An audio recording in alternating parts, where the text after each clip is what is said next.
Did Hank Paulson, who's the Secretary of the Treasury under George Bush, do a good job or not over the last several months?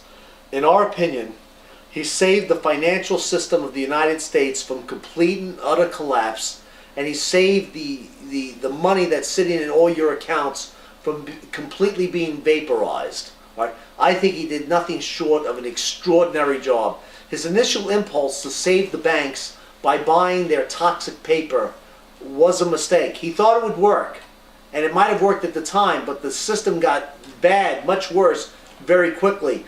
The government would not have had enough money. The $700 billion would have had to become trillions of dollars to buy that toxic paper. So what he did instead is he injected the billions of dollars in the form of capital into the bank's balance sheet. So he bought capital positions in the banks. In years to come, the government will be able to sell off those capital positions. We think maybe make several $100 billion on the investment. All right.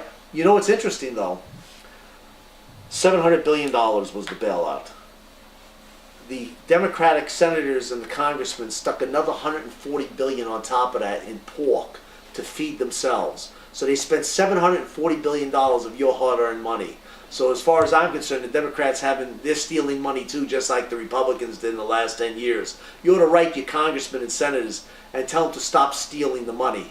Because this is your money, it's your children's future, because they're going to owe the national debt. You're going to die before that debt is repaid, all right? So they're spending it on themselves, and they're having a great party and a great time for themselves, and you ought to let them know how you feel about it. You want to know more on this? Because we deal with the truth, folks, whether you want to hear it or not. We deal with the truth. Come visit the website. Have a great day.